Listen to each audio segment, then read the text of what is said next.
저희 교회에 제가 한국의 지구촌교회 부임한 지가 7년 됐습니다. 그 위대하신 이동호 목사님 후임으로 가서 고생을 많이 하고 있습니다. 그 리더십에 대한 부분들을 우리 여러분들과 함께 같이 좀 나누는 시간을 가졌으면 좋겠습니다. 저희 교회에 이제 그 교육 부서들이 굉장히 많아서 제가 교육 부서의 우리 어린이들을 좀 축복하고 싶은 그런 마음이 있었어요.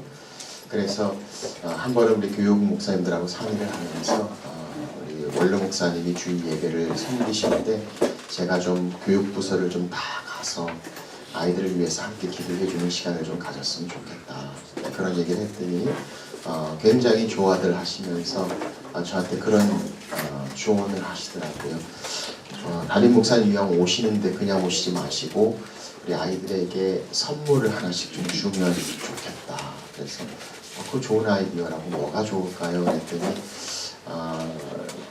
유치부까지는 귤을 좀 주면 좋겠고 초등학생부터는 초코파이를 하나씩 줬으면 좋겠다. 이렇게 이야기를 해주셨어요. 그게 그 애들 엄마들이 유치부까지는 단 걸 먹이는 거를 교회에서 하는 걸 아주 싫어한다고 해서 그럼 좋겠다 하고 이 교육부서에서 그렇게 준비하기로 하고 저는 인사를 하러 주일날 여러 부서가 있으니까 가게 됩니다. 그래서 이제 초코파이 하나하고 귤 하나를 가지고 가서 이제 그 부서에 가서 기도해주고 또 축복해주고 그리고 오늘 제가 여러분들을 위해서 선물을 가져왔어요 하고 유치부까지는 귤을 하나씩 주고 그 다음에 그 이상부터는 초코파이를 이렇게 하나씩 보여주는 시간을 갖게 됩니다. 잘했어요. 잘했는데 그 유치부 분당에 있는 3부 예배 유치부에 가서 제가 그만 실수를 하고 말았어요. 아이들 다 모아놓고 축복해주고 기도한 다음에 제가 오늘 여러분들 위해서 선물을 가져왔어요 하고 초코파이를 꺼낸 거예요. 초코파이를 꺼내고 이렇게 보니까 귤을 여기 쫙 이렇게 준비해 놨더라고요. 그래서 야차 싶었어요. 잘못 꺼냈구나. 근데 이미 꺼낸 걸 어떻게 해요? 그래서 뭐 그래도 이해하겠지라고 생각하고 여러분들 선물 가져왔는데 인조에 하라고 그렇게 축복을 했습니다. 그 다음 주에 한 부모님이 저한테 메시지를 보내왔어요. 그 유치부에 있던 학생이 자기 애인데 집에 와서 그렇게 이야기했다는 거예요. 이번 주에 주일에 담임 목사님이 자기 부서에 왔었다는 거예요. 그러면서 우리들한테는 다 귤 주고 자기는 초코파이 먹었다. 그 얘기를 제가 듣는 순간에 얼마나 충격을 받았는지 참 리더십이란 게 이렇게 어렵구나 라는 생각을 해본 적이 있습니다.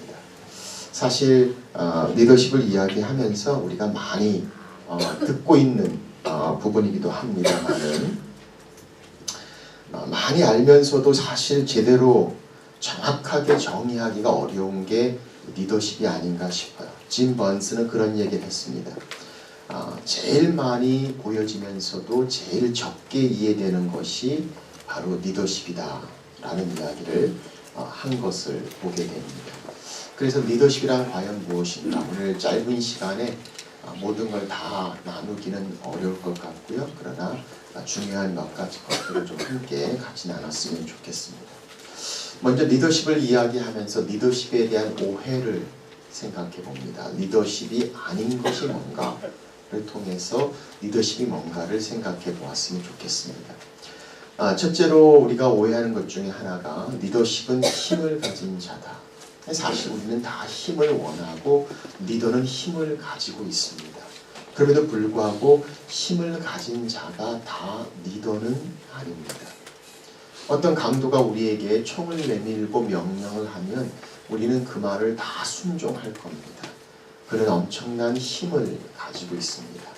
그러나 그 강도를 향해서 리더라고 이야기하는 사람은 아무도 없습니다. 리더는 힘을 사용하지만 힘을 사용하는 자는 다 리더가 아니다라는 점을 우리는 생각해 봅니다.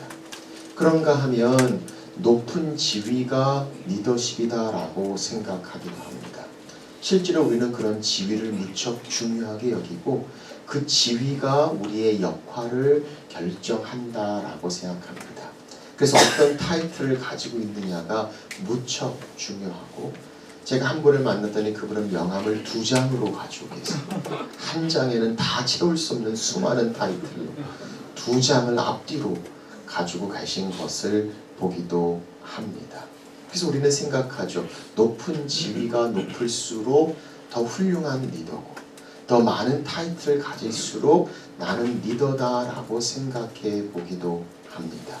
그런데 정작 우리가 생각해 보면 우리 영어에 chairman, chairperson이란 말이 있지만 그 타이틀을 가지고 있으면서도 사실 그들의 말에 신경 쓰지 않고 듣는 것 같지 않지만 움직이지 않는 경우를 우리는 많이 보게 됩니다. 그러나 타이틀이 없지만 정말 우리 가운데 얼마나 큰 영향력을 주고 있는가라는 점들을 생각해 보면 정말 타이틀이 꼭 리더십인가라는 질문을 우리는 던져봅니다. 한 번은 제가 교계 신문에서 부흥사협회에 대한 광고를 보게 됐어요. 신문의 거의 반을 차지하는 부흥사협회 광고에 보니까 한 50명 정도의 그 동그란 졸업사진 같은 얼굴들이 쫙 나와 있습니다.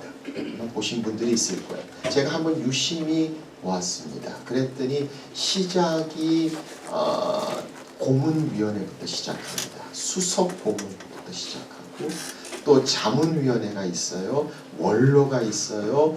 또 회장이 있고 공동회장이 있고 대표회장이 있고 또 수석부회장이 있고 또 지방부회장이 있고 또 지방에 내려가서 거기에 회계 거기에 부회계 쫙 타이틀이 있는데 50명 중에 회원은 3명밖에 없더라고요. 나머지 분들은 다 타이틀을 가지고 있어요. 그 타이틀이 없으면 우리는 아무것도 아닌 것처럼, 타이틀이 있어야, 지위가 있어야 리더다라고 우리는 생각을 하죠. 그래서 세월이 지나고 임기가 끝나도 우리는 그 타이틀을 그대로 불러주죠. 총장 임기 끝난 지가 언젠데 여전히 우리는 총장님 그러고, 의원 안 된 데가 벌써 몇 해가 지났는데도 의원님 불러주는 이유, 우리는 그 타이틀이 스테르스고 스테르스가 리더다라고 생각하고 있기 때문입니다. 그러나 그런 타이틀을 가지고 있다고 해도 실제로 우리 가운데 그 영향력을 끼치지 않는 리더들의 모습을 우리는 많이 발견하게 됩니다. 성경에 보면은 여러 리더들이 나오지만 우리가 잘 알고 있는 대표적인 리더 중에 요셉의 이야기를 우리는 기억합니다. 사실 요셉의 그 리더십의 모습을 보면 그가 하는 모든 것마다 다 잘 되었고 그가 인도하는 그곳에서 얼마나 많은 사람들이 따르고 신뢰하고 맡겼던 그의 모습을 봅니다. 그런데 그의 타이틀을 보면 그는 노예였어요. 그는 죄인이었어요. 그럼에도 불구하고 그 리더십의 모습을 가졌던 요셉의 모습을 생각하게 됩니다. 자, 그래서 높은 지위가 꼭 리더는 아니다 라는 점을 생각합니다. 그런가 하면 리더는 자기 마음대로 할 수 있는 사람이다 라고 우리는 생각합니다. 그런데 리더는 내 마음대로 하는 사람이 아니라 사실은 공동체를 위한 사람입니다. 그래서 나를 위해서 사람들을 움직이는 사람이 아니라 그들을 위해서 나를 움직이는 자가 리더다라고 우리는 생각해 볼 수 있습니다. 리더는 성공한 사람이다 또는 출세한 사람이다.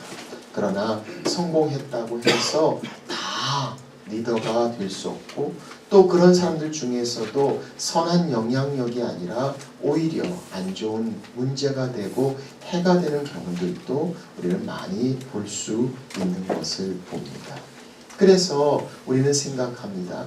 리더십은 영향력이다.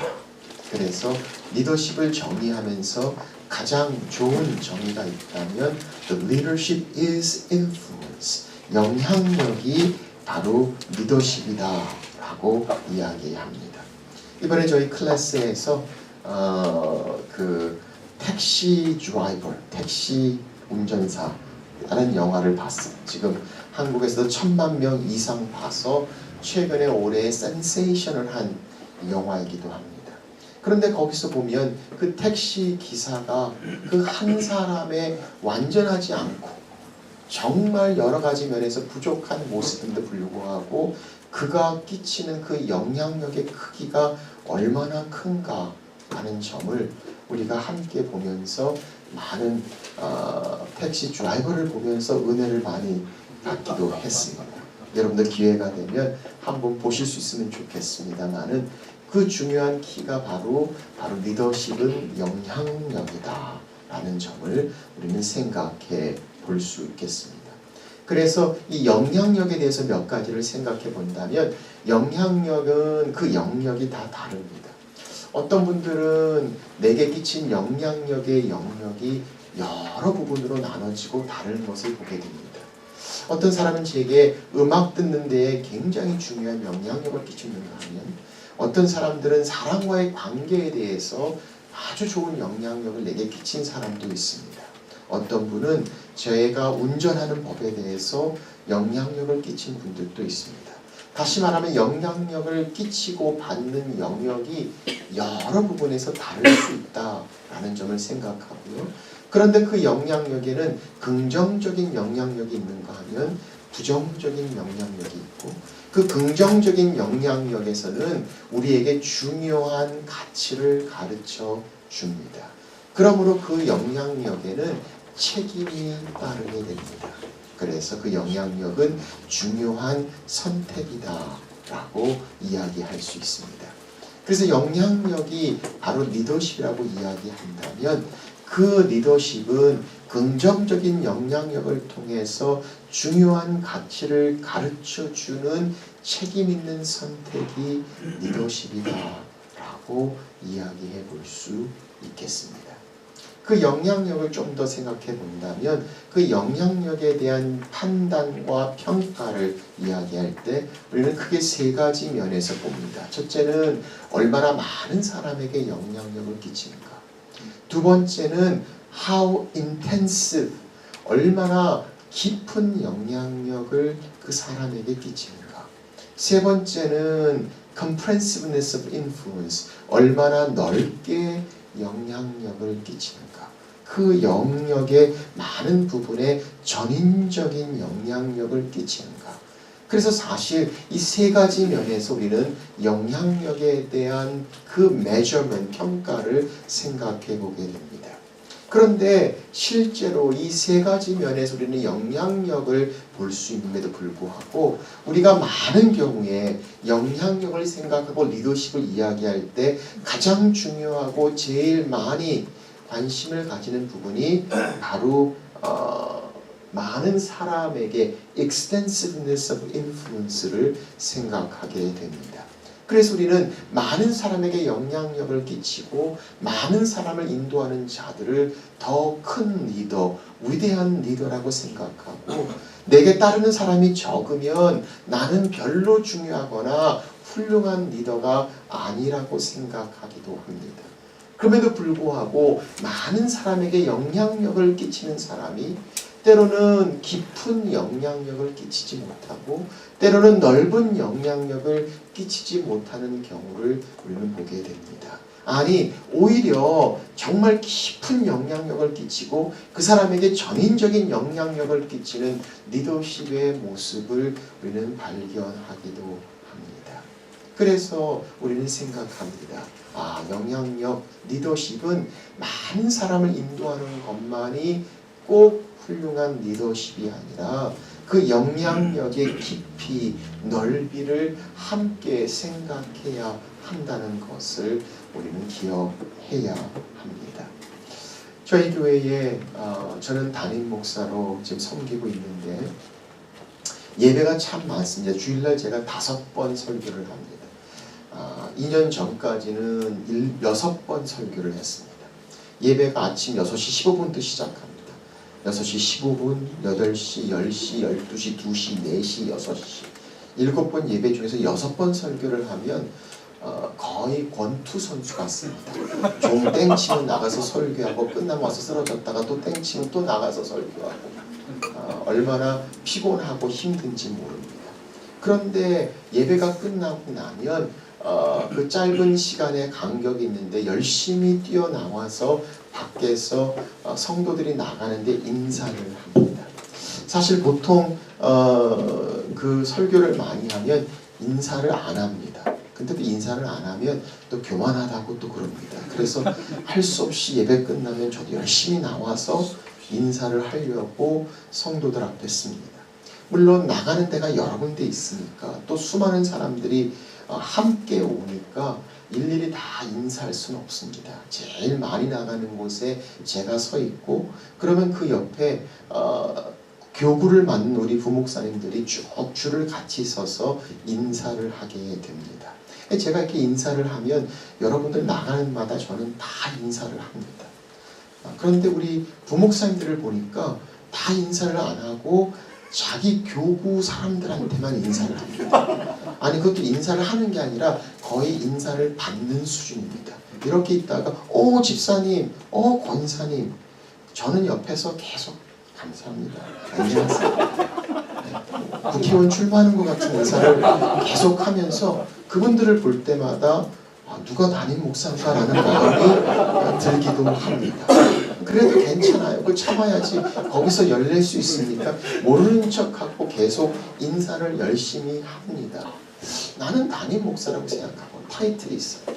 3만 명의 사람들에게 내가 설교한다고 목에 힘주고 있지만 정작 저는 이분을 몰라요. 그런데 이분을 아는 분은 바로 이 우리 목사님입니다. 그래서 이 어머님이 세상 떠나셨을 때 장례식 인도했습니다. 애가 아플 때 병원에 신방 갔습니다. 이사했을 때 그 집에 가서 예배 드려줬습니다. 그러니 저는 힘이 있다고 생각하고 타이틀이 있다고 생각하지만 깊은 영향력을 바로 이분이 가지고 계신 것을 봅니다. 저는 제 초등학교 때 제게 큰 영향력을 준 사람이 누구냐 하는 질문을 공고 가끔 받습니다. 그때 생각나는 한 분이 있어요. 안 선생님이라는 분이 계시는데 이분은 이제 초등학교 주일학교 반사하셨습니다. 주일학교 선생님이셨어요.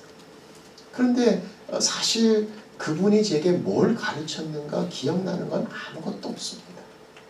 그럼에도 불구하고 큰 영향력이라고 이야기할 때 저는 그분이 생각이 납니다. 이유는 두 가지예요. 하나는 주일 예배가 끝나고 나서 저희 부모님이 봉사하느라고 제가 기다렸어야 되는데 할 게 없이 있을 때에 이분이 제게 탁구를 가르쳐 주셨어요. 그렇다고 제가 탁구를 잘 치냐? 그것도 아닙니다. 그리고 또 한 가지는 카테녹을 하셨는데 주중에 학교에서 오는 길에 그 선생님의 가게를 들리면 항상 반갑게 맞아주시고 짜장면을 사주셨습니다. 그 당시 짜장면이면 최고였습니다. 그래서 저는 생각해 봅니다. 그분이 뭘 가르쳤고 뭘 했는가는 기억나는 게 없어요. 그런데 영향력을 이야기할 때 그분이 제일 먼저 생각나는 이유, 그분은 유명한 분도 아니에요. 알려진 분도 아닙니다. 많은 사람을 따르지도 않았어요. 그러나 깊은 영향력을 제게 준 분이기도 합니다. 오늘 여러분들이 이 자리에 와 있지만 내게 큰 영향력을 준 사람들을 한번 생각해 보세요.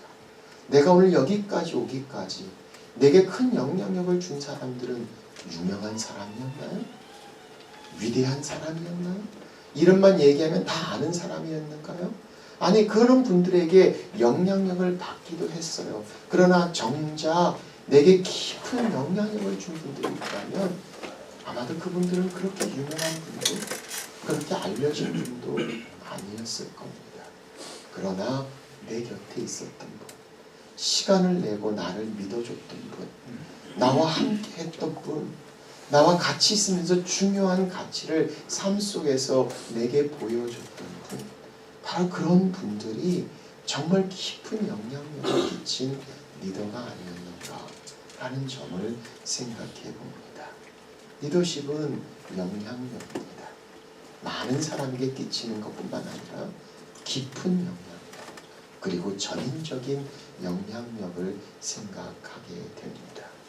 그러니 많은 사람에게 영향력을 끼친다고 생각하는 그 어떤 사람을 부러워하고 선망의 대상으로 그들처럼 되고자 하는 우리들의 모습보다 내게 주신 그 영혼들을 향해서 깊은 영향력을 끼치는 리더십의 모습이야말로 진정한 리더십을 이야기하는 오늘 우리의 중요한 토픽이 되게 됩니다. 자, 그런 면에서 오늘 우리가 함께 나누고 싶은 것은 이 리더십이 그렇다면 하나님께서 말씀하시는 성경에서 어떻게 말씀하시는가? 이 성경의 리더십을 이야기하면 성경에 소위 말하는 메타포, 리더십의 세 가지 중요한 메타포가 등장합니다. 우리는 이것을 3S라고 이야기하죠. 첫 번째는 servant leadership, 종의 리더십, 우리에게 잘 알려진 섬기는 리더십의 모습입니다. 두 번째는 청지기 리더십, stewardship이라고 이야기하는 청지기의 모습이죠. 세 번째는 shepherd, 목자라는 것입니다. 그래서 우리는 목자 리더십. 하나님께서 이스라엘 백성을 향해서도 나는 이스라엘 백성의 목자로 내가 너희를 인도한다는 말씀을 끊임없이 하신 것을 봅니다. 또 매니저, 내게 맡기신 그것을 향해서 잘 감당하는 청지기의 모습을 성경은 우리 가운데 중요한 리더의 컨셉으로 말씀하고 계심을 봅니다. 그리고 우리가 가장 많이 알려진 이 섬기는 자, 종의 모습, 이 servant 리더십의 모습을 우리는 봅니다. 예수님께서 제자들의 발을 씻기시고 섬기셨던 종의 모습의 servant 리더십을 봅니다. 그래서 우리는 이 세 가지의 리더십의 모델을 성경에서 찾아볼 수 있고 그것에 대해서 우리에게 주시는 하나님의 리더십의 모델을 우리는 바라보게 됩니다. 근데 사실 이 세 가지 중에서 우리에게 가장 많이 알려지고 또 언급되는 리더십의 모델이 있다면 바로 servant 리더십, 종의 리더십의 모습을 봅니다. 실제적으로 가만히 생각해 보면 이 servant 리더십이라는 단어가 얼마나 난해한 단어인지 몰라요. 한번 생각해 보세요. servant라는 단어는 힘이 없어요. 리더란 단어는 힘을 사용해야 합니다. servant는 밑에 있는 것 같아요. 근데 리더는 위에 있어야 하는 것 같아요. 그러니 거의 상반되는 두 개념을 하나로 붙여놓고 섬기는 리더가 되라고 하니 우리가 좀 헷갈리는 게 아닙니다. 그러니 어떻게 우리는 반응합니까? 자, 그 말씀이 좋다는 건 알아요. 그래서 열심히 섬기려고 합니다. 섬기다가 얻어맞고 상처받고 섬기는데도 계속해서 그런 얘기를 종종 듣습니다. 어떤 분들은 내가 섬기는 리더가 되어야 되겠다 하고 화장실 청소도 하고 열심히 그 섬기는 모습을 보였더니 따라하기는커녕 목사님 화장실에 휴지 떨어졌어요. 채우라고 이야기하는 것을 봅니다. 섬긴다고 했는데 오히려 섬김을 그것을 향해서 리더십이라고 보기보다는 오히려 그 위에 더 발을 밟고 그것 때문에 상처를 받고 그래서 이 servant 리더십은 안 돼 라고 하면서 소리 지르고 화 한 번 내면 깨갱하고 따라오는 사람들의 모습을 봅니다. 탁상 공문 성경에서 이야기하지만 현실적으로는 it's not applicable, 실제적이지 않다고. 그래서 어떤 경우에는 이 servant 리더십을 이야기하면서도 지극히 독재적인 리더십의 모습을 가집니다. 한국의 유명한 목사님들을 보면 그 리더십 세미나를 할 때 볼 때마다 항상 등장하는 게 이 섬기는 종의 리더십입니다. 그런데 사실 좀만 들어가 보면 그분들 굉장히 카리스마적이고 강력한 리더십의 독재를 봅니다. 어떻게 알 수 있어요? 부교육자들에게 물어보면 됩니다. 성도들은 잘 몰라요. 성도들은 보여주는 모습만 봅니다. 그런데 사실 부교육자들, 전도사님들에게 물어보면 답은 바로 나옵니다. 제가 신학교에서 가르치다 보면 우리 부목사님들이나 전도사님들이 담임 목사님들이 이야기하는 걸 보면 깜짝깜짝 놀랍니다. 특선사 출신 담임 목사님은 조인트 가르는 걸 잘합니다. 새벽기도 참석 안 한다고 조인트를 까기도 하고 하나밖에 없는 전도사님인데 교회 모든 일을 다 합니다. 담임 목사님 화나면 욕은 기본이고 막 종이든 꽃병이든 집어 던집니다. 뭐 그런 사람이 있겠어 라고 하지만 전도사님들 부교육자들에게 한번 물어보십시오. 정말 독재적인 모습들을 강하게 가지고 있으면서 사실 우리 이민교회도 그런 경험 많이 해보지 않았습니까? 영주권 때문에 시민권 때문에 엄청난 갑질, 한국에서도 얼마나 그 갑질의 문제가 커지는지, 땅콩 나왔다고 비행기가 돌아가는 이런 일들도 생기고 있는 모습들을 바라본다면 정말 이 독재의 파워의 문제를 우리는 실감하게 되는 것이죠. 그래서 오히려 성경적 리더십이라고 섬김을 이야기하면서도 매우 독재적인 강력한 갑질의 리더십의 모습을 가지고 있는 여러 모습들을 우리는 발견하게 됩니다. 성경이 예수님께서 제자들의 발을 씻기셨지만 예수님은 예수님의 제자들의 발을 매일 밤 씻기지 않으셨다는 사실을 우리는 기억해야 합니다. 한 번 씻기신 거예요. 근데 우리는 매일 밤 발 씻기다가 다 끝나요. 그러니 섬기기 위해서 하다 보니까 리더됨을 포기하고 또는 섬기는 리더십이 아예 되지 않는다고 오히려 더 강한 독재로 가버리고 있는 리더십의 현실을 우리가 생각한다면 우리 섬기는 리더십에 대한 바른 성경적 이해가 필요하다라고 생각되어집니다. 어떤 의미에서는 그래서 이 섬기는 리더십이 매우 약한 리더십이 되어버리고요. 또 이 섬기는 리더십이 그냥 그렇게 쓸모없이 그냥 아이디얼한 리더십의 모습으로 강의 안에서만 나와 있는 리더십의 모습을 우리는 가지게 됩니다. 자, 그런데 제가 가만히 보니까 다 틀려지네요. 어떻게?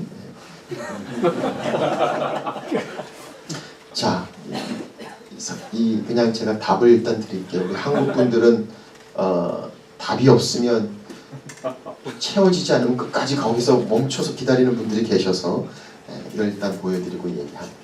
자, 그럼에도 불구하고 우리가 생각해 보는 것은 servant leadership의 중요한 이유는 servant란 단어는 heart하고 관련 있는 거예요. heart, servant의 heart를 가진 리더의 function, 역할이어야 되는데 우리는 그 servant를 역할로 보다 보니까 리더가 존재하지 않는 것을 봅니다. 그래서 servant leadership의 중요한 키는 servant의 heart를 가진 리더의 function, 역할을 하는 자. 그러다 보니까 이 servant leadership에 중요하게 등장하는 개념이 바로 stewardship, 청지기 의식입니다. 그래서 저는 이렇게 이야기하고 싶어요. 청지기 의식이 결여된 섬기는 리더십은 결코 섬기는 리더십이 될 수 없어요. 왜? 우리의 가장 큰 문제가 뭐예요? 섬긴다고 하면서도 정작 우리는 청지기의 의식이 결여된 리더십의 모습을 가지고 있다는 것이죠. 청지기의 가장 중요한 것, 바로 주인의 것을 맡은 자를 이야기하죠. 그리고 그 청지기의 중요한 것, 주인의 것을, 주인의 뜻을 위한 것을 우리는 생각해 보게 됩니다. 그래서 이 청지기 리더십을 이야기하면서 네 가지의 중요한 것을 우리는 한번 기억하기를 원해요. 첫째는 하나님이 내게 맡기신 사람들이라는 거죠. God's given people. 내 사람들이 아니에요. 내 마음대로 할 수 있는 사람들이 아닙니다. 주인이신 그분께서 우리에게 맡기신 사람들, 그리고 그들은 they belong to God. 하나님이 내게 맡기신 사람들이고 나는 바로 steward, 청지기다라는 것이죠. 그러니 함부로 할 수 없어요. 그러니 존중하지 않을 수 없습니다. 바로 하나님의 우리에게 맡기신 사람입니다. 두 번째는 그들을 하나님이 그들을 향한 목적을 말합니다. 다시 말하면 그들을 인도해 가는데 바로 그들을 향한 하나님의 목적, God's given purpose. 그래서 그들을 향한 주인의 뜻이 무엇인가? 하나님이 내게 맡기신 사람들을 그들을 향한 주인의 뜻대로 인도하는 것, 이것이 바로 청지기의 모습인 거죠. 그런데 그것을 할 때에 우리의 힘으로 능력으로 할 수 없어요. 하나님이 주신 능력, God's given power, 바로 주님의 주신 능력으로 감당해야 하는 것이죠.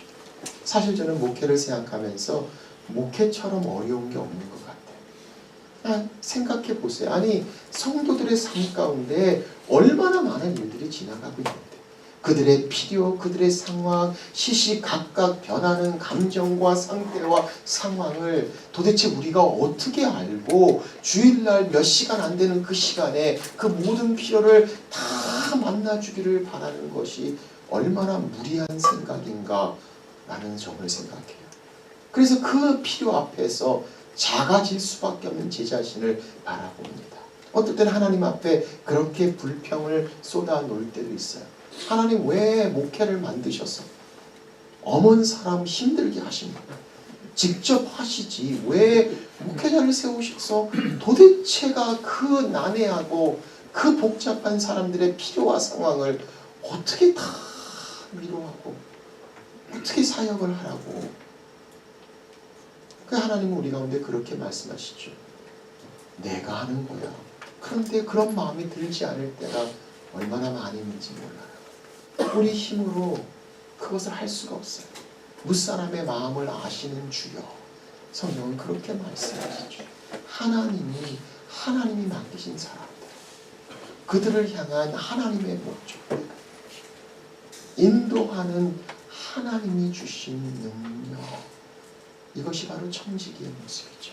우리는 이것을 God's given responsibility, 하나님이 주신 책임이다 라고 이야기하고 싶어요.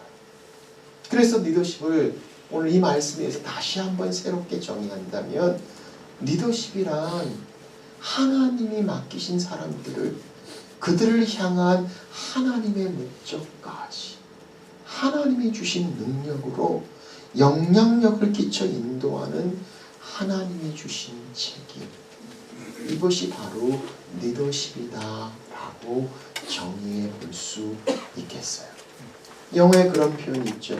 I am your servant, but you are not my master. 바로 우리의 마스터는, 주인은 하나님이시죠. 청지기의 모습으로 He's my master, you are not my master, but I am your servant. 이것이 바로 섬기는 리더십, 청지기 리더십의 모습을 봅니다. 목자의 리더십은 더 성경 가운데 자주 등장하는 모습이기도 하죠. 하나님은 하나님 당신을 향해서 나는 목자다 라고 말씀하시고, 예수님께서도 나는 선한 목자다 라고 말씀하시죠. 요한복음에 보면은 목자와 양의 관계를 말씀하시면서 주님은 이렇게 말씀하십니다. 목자가 양의 이름을 안다, 이렇게 말씀하시죠. 그리고 목자가 앞서가며 양들이 목자의 음성을 아는 고로 저를 따라온다 라고 말씀합니다. 그리고 선한 목자는 양들을 위하여 생명을 버립니다. 그 사랑, 바로 양들을 향한 목자의 깊은 관계를 이야기하고 있는 것이죠. 그래서 저는 때로는 그렇게 생각합니다. 리더십에서는요, 멘토링에서는요, 함께함이 있어야 돼요. 피드백과 함께함이 없는 리더십의 영향력은 지극히 방임적인 리더십의 모습입니다.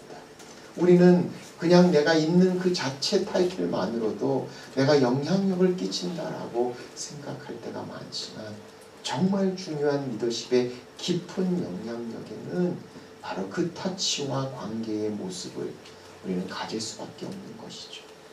자, 그런 의미에서 바로 이 성경적 리더십의 모습, 섬기는 리더십, 그리고 청지기 리더십, 목자의 리더십을 봅니다. 그래서 만연해 있는 섬기는 리더십을 좀 더 성경적으로 이해해야 하고 그것이 더 어떻게 청지기 리더십과 목자 리더십과 함께하는 모습을 생각하게 되는 것이죠. 사실 정확히 이야기하면 섬기는 리더십이 요즘 우리에게 많이 알려지고 된 것도 사실 성경에 나와 있는 예수님의 리더십 때문이 아닌 것을 봅니다. 섬기는 리더십이 유명하게 된 것은 그린리프라는 사람이 1970년대 AT&T에서 휴먼 디벨롭먼트에서 일하고 있었죠. 그가 헤르만 헤세의 소설책 동방술래 저니 투 더 이스트라는 책을 봅니다. 그 스토리에 보면 거기에 레오라는 사람이 등장하는데 그는 종입니다. 그 레오와 함께 여러 사람들이 여행을 가는데 레오가 얼마나 잘 섬기는지 몰라요. 별로 신경 안 쓰고 그렇게 쭉 가던 어느 날 갑자기 레오가 사라져버리고 맙니다. 그래서 사람들이 찾기 시작해요. 못 찾았어요. 할 수 없이 못 찾고 계속 길을 떠나면서 그들은 그때 경험하기 시작하는 거죠. 아, 레오가 얼마나 중요한 사람이었는가. 우리에게 얼마나 영향력을 끼쳤던 사람인가를 그들은 경험하기 시작합니다.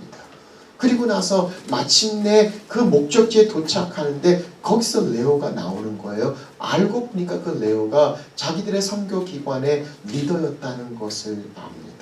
이 책의 내용이 헤르만 헤세의 동방술래라는 소설입니다. 그 소설에서 아이디어를 얻어서 만들어낸 컨셉이 바로 servant leadership이고 이 servant leadership이 그 순간부터 얼마나 많이 세계적으로 알려지며 이제는 세상에서도 servant leadership을 이야기하고 있는지 몰라요.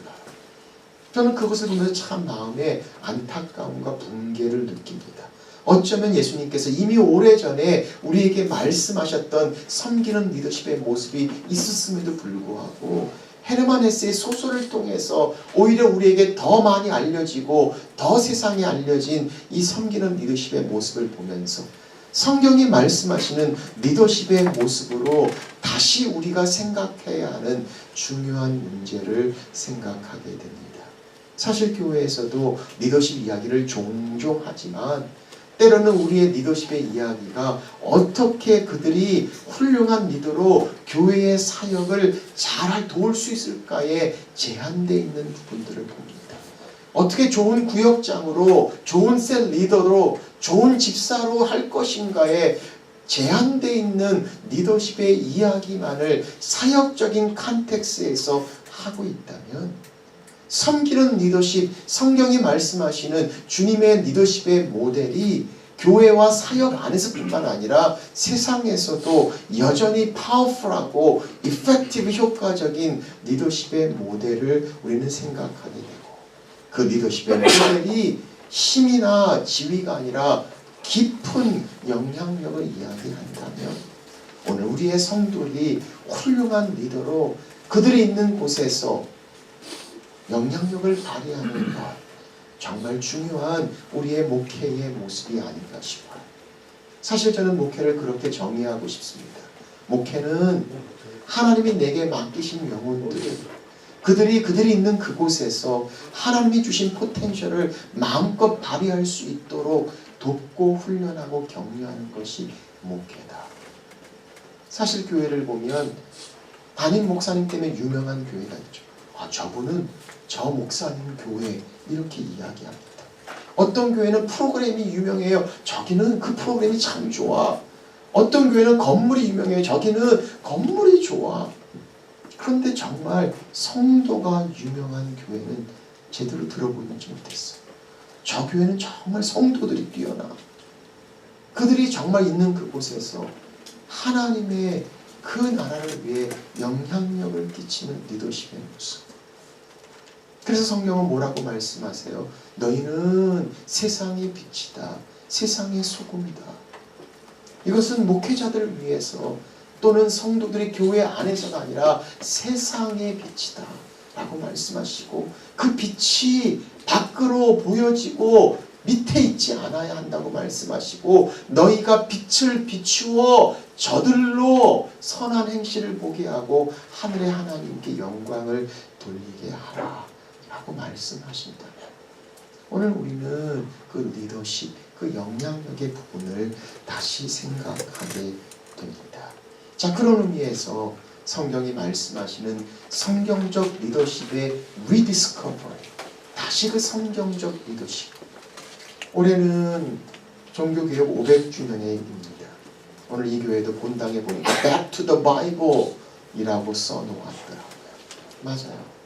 어떤 의미에서는 이미 우리 가운데 하나님이 주신 놀라운 보물이 우리 가운데 있음에도 불구하고 정작 그 보물을 누리지 못하고 있는 우리 자신들의 모습을 바라본다면 오늘 성경이 말씀하시는 리더십의 모습, 아니 우리의 사역과 교회뿐만 아니라 세상에서도 여전히 임팩트와 영향력을 끼치는 리더십의 모습, 하나님이 말씀하시는 성경적 리더십의 모델은 무엇인가? 이것이 오늘 우리가 고민하고자 하는 중요한 질문이기도 합니다. 자, 성경적 리더십의 모델을 생각하면서 우리는 여러 모양의 리더십의 모습들이 나오고 있지만 성경적 리더십의 가장 중요한 부분을 이야기한다면 우리는 그 중심이 되시는 예수 그리스도의 리더십, 그 영향력을 생각하지 않을 수 없습니다. 예수님의 리더십의 모습을 이야기하면서 우리는 그 예수님의 삶 가운데, 사역 가운데 가장 중요한 예수님의 십자가를 생각하지 않을 수 없습니다.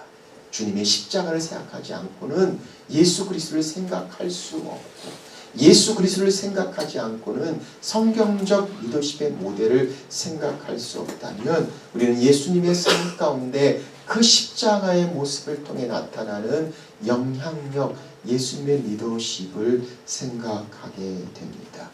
다른 많은 여러 가지의 중요한 원리와 가치가 나올 수 있겠지만 저는 예수님의 십자가를 보면서 크게 세 가지의 중요한 리더십의 원리를 함께 나누고 싶습니다.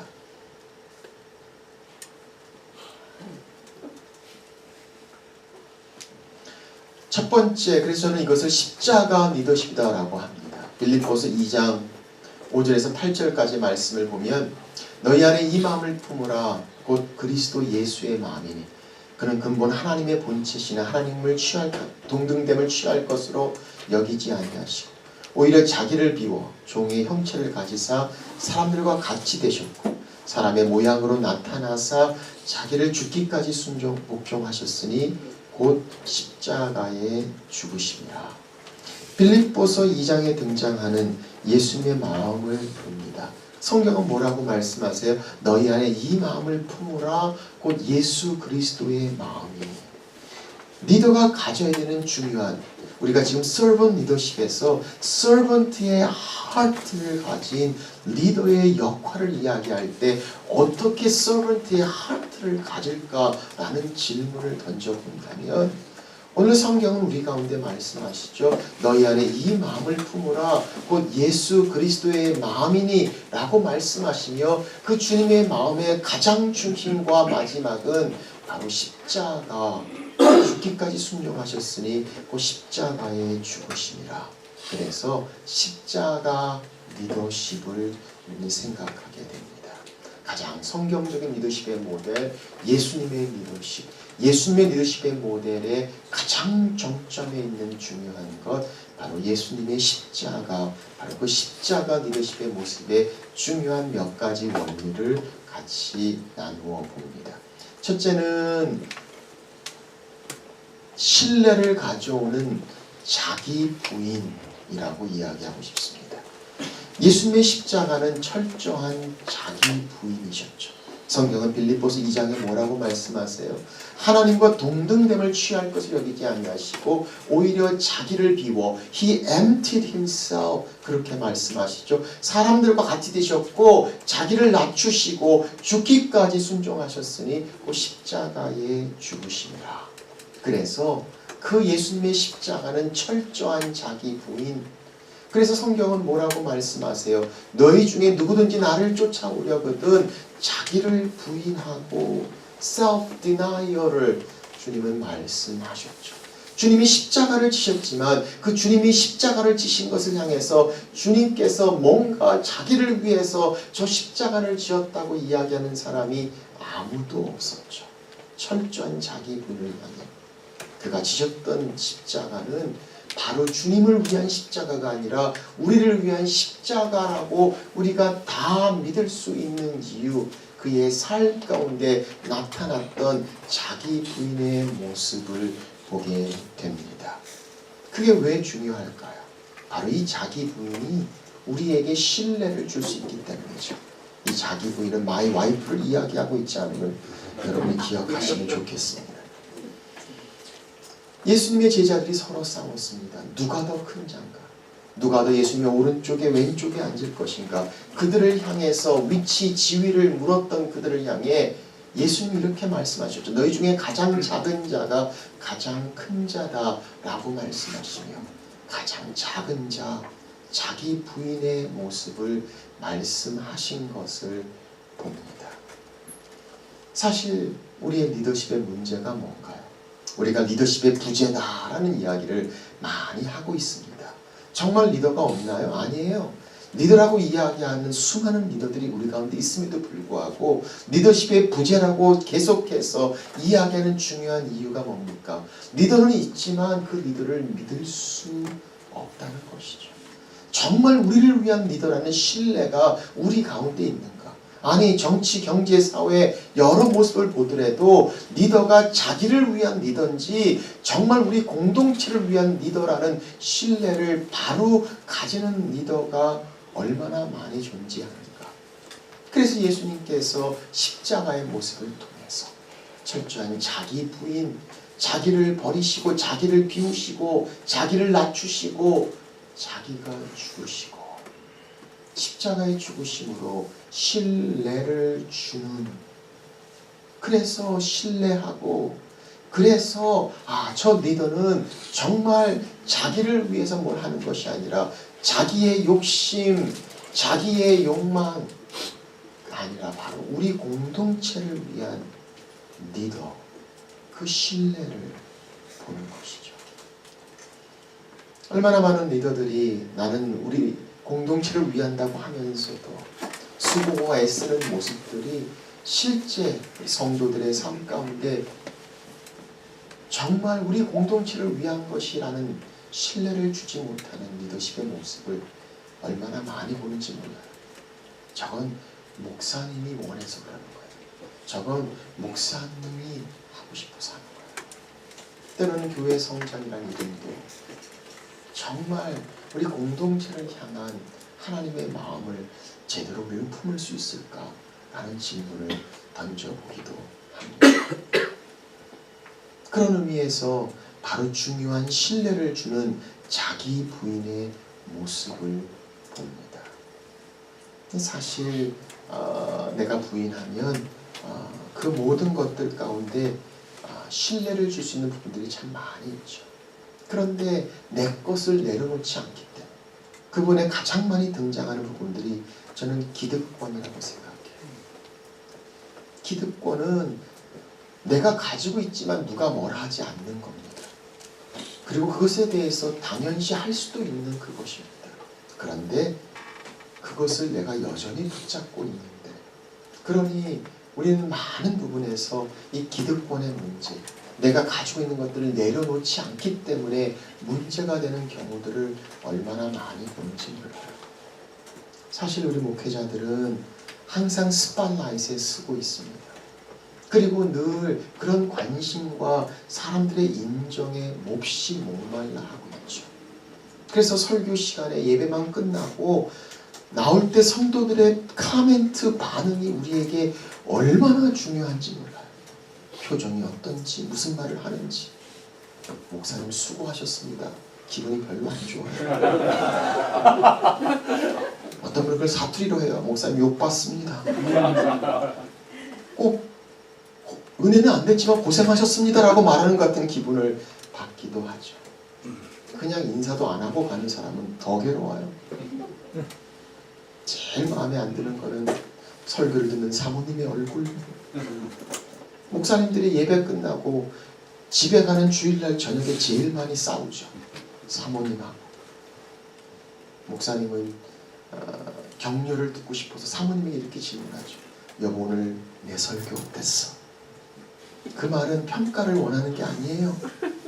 그런데 그 똑똑한 사모님은 설교하게 의지해서 바로 설교 비평에 들어가기 시작하죠.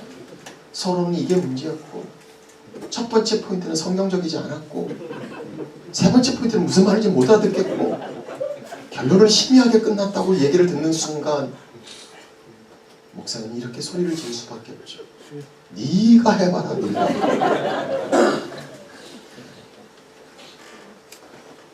우리는 인정받고 싶고 내 자신이 얼마나 중요한지 몰라요. 그래서 내가 중심에 서 있고, 그러니 이것을 내려놓지 못해서 그걸 붙잡고 있기 때문에 우리를 따르는 자들에게 신뢰를 주지 못하는 리더십의 모습을 우리는 많이 보고 있습니다. 정말 내가 나를 비우고 나를 낮추고 내가 죽음으로 신뢰를 줄 수 있는 리더십의 모습. 저는 목회자의 모습을 보면서 참 목회자의 행복이 뭔가 하는 질문을 던져봅니다. 사실 처음에 담임 목회할 때는 큰 목회, 잘하는 목회에 얼마나 많은 관심이 가는지 몰라요. 근데 시간이 좀 지난 다음에는 생각이 바뀌더라고요. 이렇게 변하더라고요. 큰 목회, 잘하는 목회가 아니라 행복한 목회를 해야 되겠구나. 행복한 목회가 뭘까? 끊임없이 등장하는 현실 가운데, 그리고 열심히 계속해서 비교되는 그 상황 가운데에서 목회자의 행복이 과연 뭘까? 라는 질문을 던져볼 수밖에 없는 것이죠. 그런데 그럴 때 정말 제 마음 가운데 그런 마음이 들더라고요.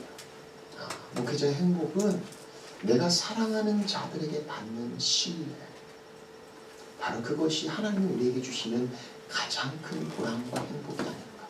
물론 어떤 목사님은 그렇게 얘기하는 분들이 있어요. 나는 제일 행복한 목사입니다. 그런 분일수록 왠지 모르게 신뢰가 안 가는 얘기가 저는 그런 분들께 꼭 물어보고 싶어요. 성도들도 행복합니까? 따르면 성도들이 행복하지 않음을 통해서 행복한 목사님이 혹시 계실까라는 생각을 해보게 됩니다. 정말 내가 사랑하는 자들, 하나님의 종으로 우리에게 주는 그 신뢰를 통해 얻어지는 행복이 있다면, 그래서 정말 리더십에 중요한 그 신뢰. 요즘은 It's all about trust. 타이틀 가지고 힘 가지고 따라오지 않는 시대를 우리는 경험해봅니다. 정말 신뢰하는가. 세상이 얼마나 바뀌었는지요. 요즘은 정말 목회하기 어려워지는 것 같아요. 설교하기도 어렵습니다. 성경책들도 옛날에는 하나밖에 없었는데 요즘은 해석 다 나와 있고요. 큐티 온라인 계속 돕니다. 유명한 목사님들 설교 카톡으로도 계속 날라옵니다. 도대체 어떻게 설교하란 말입니까? 성도들도 만만하지 않아요. 교회 계속 옮겨 다닙니다. 인사가 뭐예요? 요즘 어느 교회 다니세요? 하도 자주 옮겨 다녀요. 이런 상황 가운데에서 정말 자기 부인을 통해 신뢰를 줄 수 있는 리더십. 아니, 사이즈가 아닐지 몰라요. 프로그램이 아닐지 몰라요.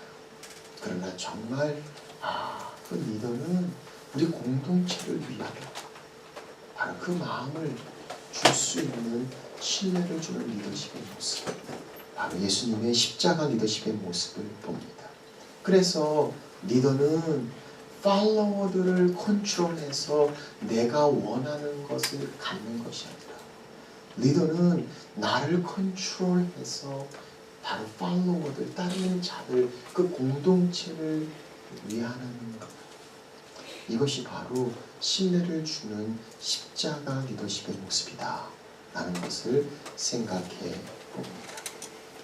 자, 두 번째 생각을 해볼까요? 두 번째는 예수님의 십자가 리더십은 저는 리더십의 소명, 그 부르심, 콜링, 그리고 사명, 미션을 생각하게 됩니다. 예수님의 십자가는 사실 힘들고 어려웠지만 하나님의 뜻이셨죠. 주님께서 기도하셨어요. 아버지, 할 수만 있다면 이 잔을 내게서 그러나 내 뜻대로 마시고 아버지 뜻대로 하시옵소서. 아버지의 뜻. 그래서 주님은 그 일 이후에 다 이루었도다 라고 말씀하시면서 그 부르심, 맡기신 사명, 인자가 온 것은 섬김을 받으러 온 것이 아니라 섬기러 왔고 바로 그 자기를 향해 주는 섬기는 리더십, 바로 자기 부인의 리더십, 그리고 많은 사람을 위하여 내 생명을 대속물로 주기 위함이라 라고 말씀하시며 주님의 십자가는 하나님의 뜻을 이루신 것이죠. 그래서 성경은 뭐라고 말씀하세요? 너희 중에 누구든지 나를 쫓아오려거든 자기를 부인하고 자기 십자가, your own cross, 십자가를 지고 나를 쫓을 것이니라. 그래서 하나님이 내게 주신 부르심, 그리고 그 부르심에 주신 사명, calling and mission, 바로 그것이 십자가의 모습이다라는 것이죠. 자, 이게 왜 중요할까요? 이것이 정말 중요한 이유는 우리는 종종 힘들고 어려울 때 모든 것이 다 흔들리기 때문이죠. 그 흔들릴 때 여전히 우리로 하여금 그곳에 멈추고 계속해서 있을 수 있는 이유, 바로 God's calling and His mission, 하나님의 부르심과 우리의 맡기신 사명이죠. 우리가 제일 흔들릴 때가 뭐예요? 내가 왜 여기 있는가? 이게 정말 하나님 뜻인가? 그러나 내가 있는 이곳이 하나님이 내 안을 부르시고 내게 맡기신 그 사명을 분명하게 볼 수 있다면 힘들고 어려운 가운데서도 This is it. 예수님께서 앞에 있는 즐거움을 참으사 그 부끄러움을 견디신 것이죠. 그 소명과 사명을 분명히 하는 것을 말하죠. 제가 전에 있던 교회에 참 교회가 어려웠었어요. 그 어려운 교회가 막 깨지고 난 다음에 제가 담임 목사로 부임하게 됩니다. 사실 상처를 교육자 때문에 많이 받은 교회는 그 자기의 상처에 대해서 교육자에 대한 신뢰가 너무 어렵죠. 그리고 상처를 많이 받았기 때문에 자기도 상처를 주는데 고슴도치처럼 서로 상처를 주면서도 상처를 주는 줄을 모르고 피를 흘리고 있는 교회의 모습을 봅니다. 그러니 제가 담임 목사로 부임했는데 뭐 저한테도 얼마나 찔러대는지 힘들어요. 어려워요. 근데 그 어려운 것도 그래도 참을 수 있겠는데 문제는 그 어렵게 하는 사람들이 모른다는 거예요. 아니 오히려 우리를 정말 어렵게 하는 사람들을 칭찬하고 있는 사람들을 보면 속에서 열불이 나기 시작하죠. 그분들은 이렇게 얘기합니다. 교회는 저런 사람도 필요해. 정말요? 그래서 정말 힘들고 어려운 시간들을 가지면서 하나님 앞에 이렇게 고백합니다. 하나님, 제가 아무리 힘들어도 견딜게요. 잘 감당할게요. 제 소원 하나만 들어주십시오. 제가 잘 참을 테니까 마지막 제 사역을 다 끝내고 이 교회를 떠날 때 온 성도들 앞에서 나를 제일 힘들게 했던 사람 5명만 공개하고 떠날 수 있도록 해주십시오. 나를 정말 힘들게 했던 사람 그냥 외치고 싶어요. 김 장로님, 조봉사님, 이집사님, 박 장로님, 저는 이분들 때문에 정말 힘들었습니다. 그것만 좀 알아주십시오. 이러고 떠난다고 한다면 제가 그동안에 힘들고 어려운 것도 다 참을 수 있을 것 같아요. 그리고 그때부터 리스트를 만들기 시작했어요. 알고 싶었어요. 6년이라는 시간이 지났어요. 떠나는 날 결국 못하고 떠났습니다. 참 어려워요. 목회가 어려운 이유가 뭘까요? 저는 목회를 하면서 가장 어려움이 뭔가? 저는 인간인 것 같아요. 인간이 가장 큰 기쁨이 되면서도 가장 큰 고통이 돼요. 가장 큰 영광이 되면서도 가장 큰 상처가 돼요. 그래서 제일 힘든 게 이 인간에 대한 끊임없는 회의. 우리는 걱정하잖아요. 정말 저들이 변할 수 있는가? 그래서 우리 말에 회의가 많으면 회의가 든다 이런 말이 있죠. 그래서 저는 처음에는 시간이 많이 회의하면 피곤하고 지루하고 힘들다 라는 뜻으로 생각을 했어요. 아마 다른 분들도 그렇게 얘기한 것 같아요. 근데 저는 목회를 하면서 깨닫기 시작하는 게 회의가 많으면 회의가 되는 이유는 회의 시간 때문이 아니라 회의 안에 있는 인간들 때문이더라고요. 아니 회의 들어오기 전에는 그렇게 나이스하고 그렇게 기도하고 그렇게 이렇게 성령의 열매가 주렁주렁 열린 사람들이 회의만 들어와서 하는 얘기를 들어보면 어쩌면 그럴 수가 있는지. 훌륭하다는 사람도 이상한 말하기 시작하고 이상한 사람도 훌륭한 말하기 시작하고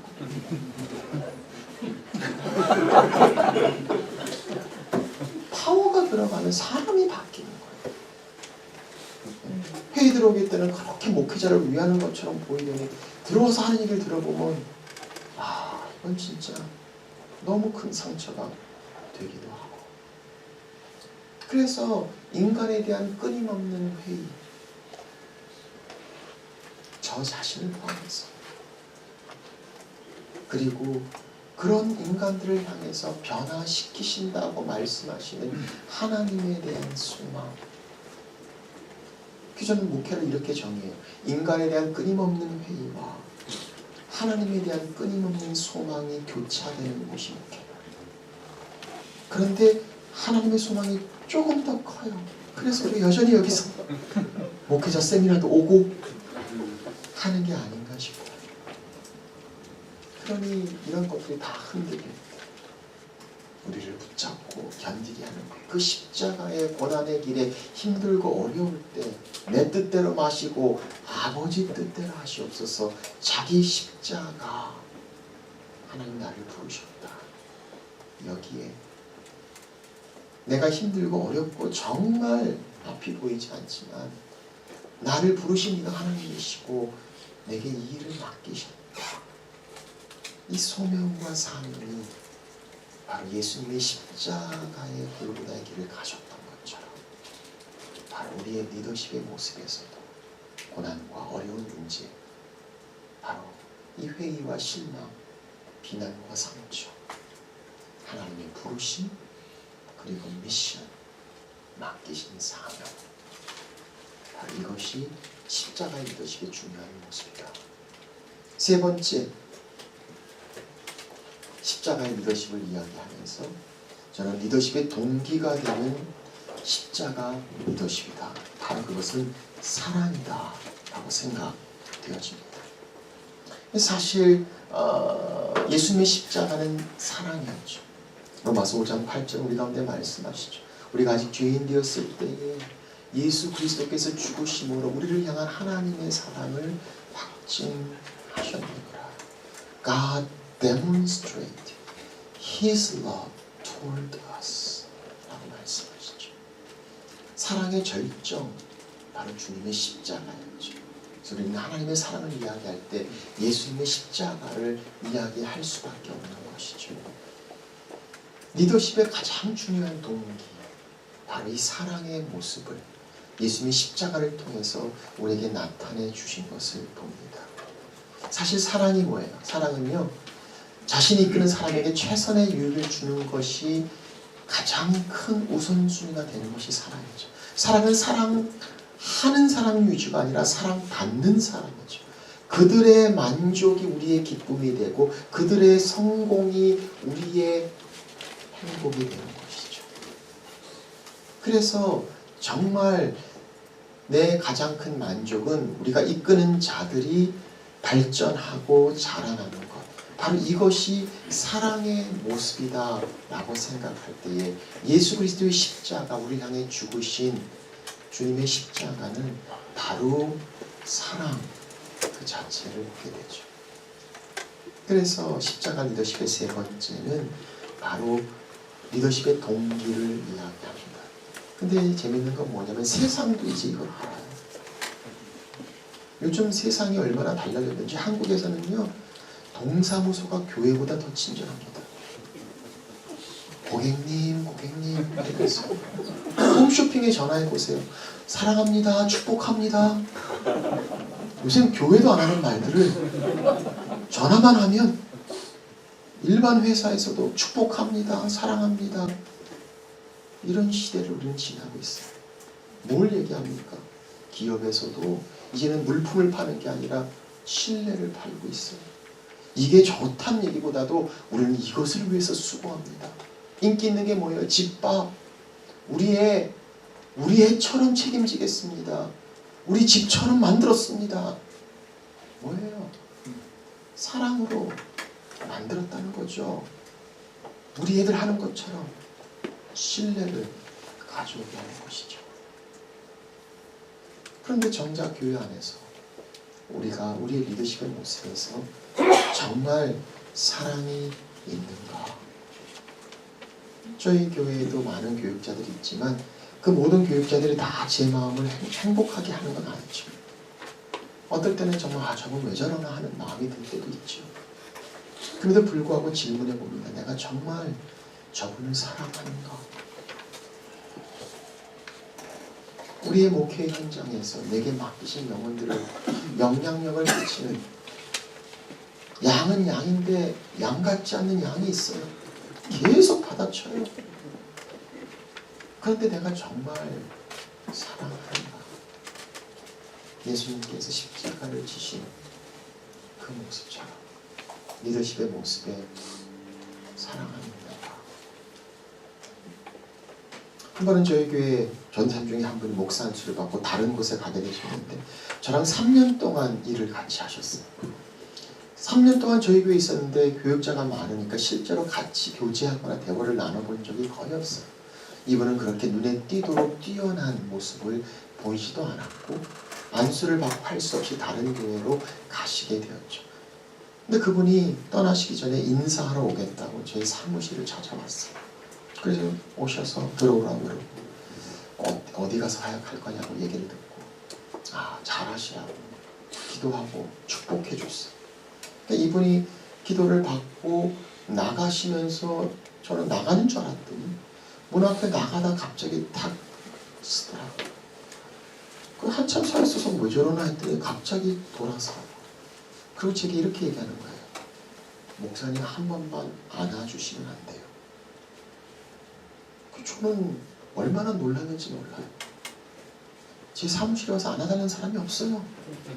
근데 이분이 안아달라고 이야기하는 그 순간에 많은 생각이 제 마음에 지나가요. 이분이 저 말을 하기 위해서 얼마나 힘들었는가. 그리고 3년 동안 함께 사역을 했으면서도 내가 이분에 대해서 얼마나 알았고 정말 얼마나 사랑했는가. 동역자라고 이야기하면서도 이들이 정말 나의 사랑의 대상, 목적이 되었는가?